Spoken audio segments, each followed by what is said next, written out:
Welcome back to the Fantasy Endgame. I'm Pierre, here to help you as always with some waiver wire pickups. But first, let's get to the news and which players went down early in week 11. Let's start with the big one. That is Justin Fields. You might not even realize it, but on the very final drive of the game, he hurt the shoulder on his non-throwing arm.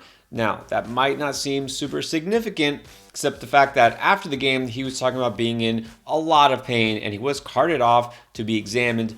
Now, the problem is we're not going to find out anything soon. They said that we'll know more on Wednesday. Well, a lot of leagues run their waivers on Tuesday night, so you don't know if you need to pick up a backup quarterback just yet. Depends who's out there. Look, you don't want to roll out Trevor Siemian, who is the backup for Chicago. That's definitely not advisable. This passing offense is already limited as it is, even with Fields. So just be prepared to pivot if you need to. There might be some options, guys who aren't necessarily going to be owned in a lot of leagues, but are playing later on Sunday night or even Monday. Let's just say be prepared for the worst, hope for the best. Another quarterback who left early, as if things couldn't get worse for the Rams, Matt Stafford left. And this is a weird situation because we're hearing it's concussion related, but that he's not officially in the concussion protocol. And there's a lot of questions being asked. I don't know what that means, but I know he didn't finish the game. And look, the fact is, if this is a concussion or if he's even in the protocol in any way, this is the second time in 3 weeks that he will be with concussion symptoms. They just shut down Cooper Kupp basically for the season. They're out of it. There's no way the Rams are going to be back in the postseason again. They're now 3-7. Look, it wouldn't shock me if we see Stafford out for multiple weeks and just see him basically unofficially shut down. Look, that's just my take on it. But again, how much was Stafford really doing for you anyways? Now he doesn't have Kupp, and now he's going to miss time. He is droppable. Also leaving early with a concussion, and this one hurts, it was Joe Mixon. And it hurt because you got to see his backup, Samaje Perine, score not once, not twice, but 3 times. Just like you saw Joe Mixon keep scoring touchdown after touchdown that other day with 5 touchdowns. But no, it wasn't him. He gave you nothing, and then his backup got the points. Well, let's see what happens with Mixon. Of course, concussion's always a tricky thing. Sometimes guys come back the next week, and sometimes they don't. The fact that this is, big week coming up here, Thanksgiving week, could be a short turnaround for the Bengals. You don't know if he's going to make it. Just be prepared for Perine. I know you want to bid up big based on last week's numbers. Don't go crazy because, again, touchdowns can be a fluky thing. This was a game where they were going against a lesser defense, and you can't count on that. But if you have Mixon and you think he might miss time, Perine is somebody you should be considering. A couple of big names from the Sunday night game. We were all excited for Mike Williams to come back, and then just as quickly as he came in the game, he left.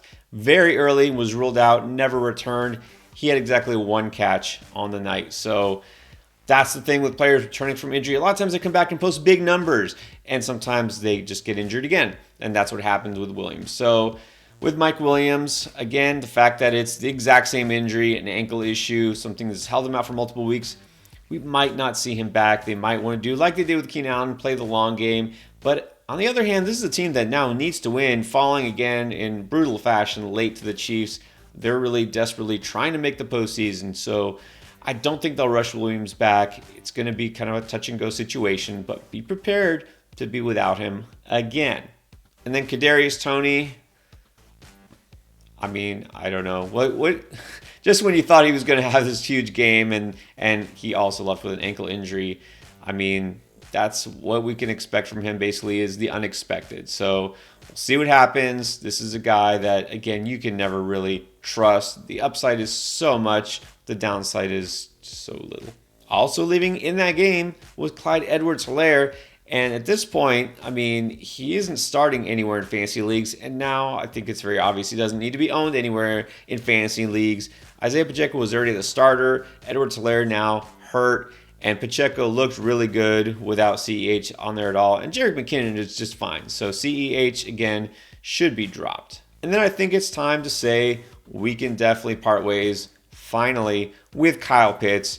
Because as if his performances hadn't been disappointing enough, again, not just through his own fault, it's just the offensive situation, the quarterback, and everything altogether. But Kyle Pitts, after another meager week of fantasy output, suffered a knee injury. Don't know the extent right now, but there are some speculations that it could be serious enough to keep him out multiple weeks. I mean, you really don't need to hold on to him anyway, so the injury now just kind of ices it. And then finally, could be the most serious of all these injuries is Wan'Dale Robinson. And again, so disappointing because just when he had his best game of the season, kind of out of nowhere, we weren't even sure if he was going to play this week. He was questionable heading into it. He came up with a 100-yard game, first of his career, and then now he could have suffered a season-ending injury. Again, they're fearing the worst. It's not officially confirmed as of right now, but we could see an end to this promising rookie season. Well, I recommended Darius Slayton last week, thought he might be the guy to go off this week. He had a good week, but now he's definitely going to get a bump in target share if Robinson is gone. Richie James, for the deepest of leagues, he did catch a touchdown this past week, but again, it just more so just hurts this passing offense than leads to somebody else necessarily stepping up. All right, let's get into the waiver wire pickup recommendations, and let's start with a guy a lot of you dropped. Hey, I was one of them. Not in every league, but there were some spots where I said, don't need Josh Palmer anymore. Mike Williams is back. Keenan Allen is back. Well, Mike Williams is not back anymore. At least he might not be back next week. But even besides that, we saw Josh Palmer go off. Not what we expected, of course, because, again, he was kind of relegated down to where he had been all along as number 3 receiver spot. But even before Williams got hurt and left the game, they were targeting Palmer early and often. Of course, that long, deep touchdown, he was left wide open. Fine, that happens. But he continued to get targeted all game long before and after the Williams injury. 10 targets, led the team, 8 catches, 106 yards, and 2 touchdowns. So again, down the stretch in the fourth quarter, again, that crucial touchdown, getting targeted early and late. This tells me that the connection is there, the trust is there, and they want to make Palmer a focal point of this passing offense, and they might need to. Look, Keenan Allen did play, but again, kind of on a snap count. Who's to say he's really going to be 100% the rest of the way? He's a veteran. Hamstring injuries are tricky. They might be maintaining him, and Palmer might really step into that primary role. So if you dropped him, again, don't kick yourself. It made sense at the time, but you can go ahead and try to scoop him back up, or if somebody else did, then you can take advantage of that. Now, last week I mentioned stashing Treylon Burks because he was back, should get more prominent role in the passing offense. Well, it didn't take long because in week 11, on Thursday night, if you recall, he led the team with 111 yards on 7 catches. That's what we were expecting from Burks all along. He's a guy who can make plays. He can stretch the field. He is that big-bodied receiver that can give Ryan Tannehill a target he can trust. Robert Woods is now clearly kind of the number 2 guy there, a veteran who can get open but is not going to make those big plays. Burks is a big play guy. Didn't get any touchdowns, unfortunately. Those went to the tight ends and, of course, Derrick Henry. Sometimes, at some point, we will see Burks get into the end zone. But look, at the very least, we know he's a guy who can make those plays. We're going to see him get more involved. I think he's already kind of established himself as the number 1 receiver in this offense. Granted, it's not a pass-heavy offense, and it never will be. But still, this is somebody who is very intriguing and could be flexed out if needed. Here's another rookie receiver for you. How about Sky Moore? Now, I know all the hype was around Tony, and it made sense, but Tony left with an injury. No guarantee he'll be back or even in full effect. Mecole Hardman, remember, he's going to be out multiple weeks. Juju should be back, but I think it's worth noting still that Sky Moore is getting more involved. Last week I was worried that we didn't really see his snap count increase when Juju went out. It was Justin Watson. Look, Justin Watson did some things, but Sky Moore also did. So even though you're bringing Juju back into the fold, you're subtracting Tony, it's the same thing. Look, Sky Moore now is somebody who obviously tied to Pat Mahomes' Andy Reid offense. Got 5 passes for 63 yards. I think we're going to see steadily increase his role in this offense, and that's a good thing. So I'm not going to go out of my way to pick him up everywhere because, again, this offense that will spread the ball around, but the fact that he's at least getting more than 1 or 2 targets is promising. So in deeper leagues where you want some upside, I think Moore is now finally worth stashing. And then if you need help at tight end, let's go back to an old familiar name. That's Logan Thomas of Washington. Haven't really talked about him much at all this year. Look, injuries, of course, but also he just hadn't really been that involved when he was playing.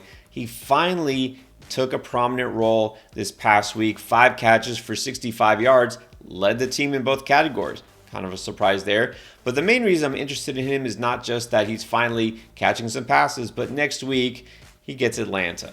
That's a great spot to start a guy like him. Again, you're hurting at tight end because you're missing guys like Goddard who's hurt, Ertz is hurt. A lot of these tight ends just aren't coming through for you. You know what? Logan Thomas now is somebody who you could be interested in.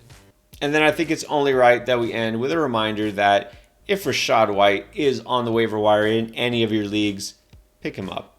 And I have to say that because, look, Tampa Bay was on bye this past week. So I get it. There's a lot of places where just people don't have the roster space or didn't feel, compelled to hold him because he wasn't going to play. If Rachaad White is out there, grab him. He was, if you remember, leading the backfield for Tampa, not just getting the touches that Leonard Fournette is vacating for him, but also being a lot more effective with it. Fournette will still be involved. Don't get me wrong. Fournette is still startable, but Rachaad White is just better at this point, and he's definitely somebody that you should be having on your team if at all possible. All right, those are the picks for Week 12. Don't forget, we're still here all season long, getting close to playoff time. We're going to help you with those clutch start-sit decisions, trade decisions, waiver wire, and everything. Check out our Week 12 playlist with all the information you need to win in fantasy.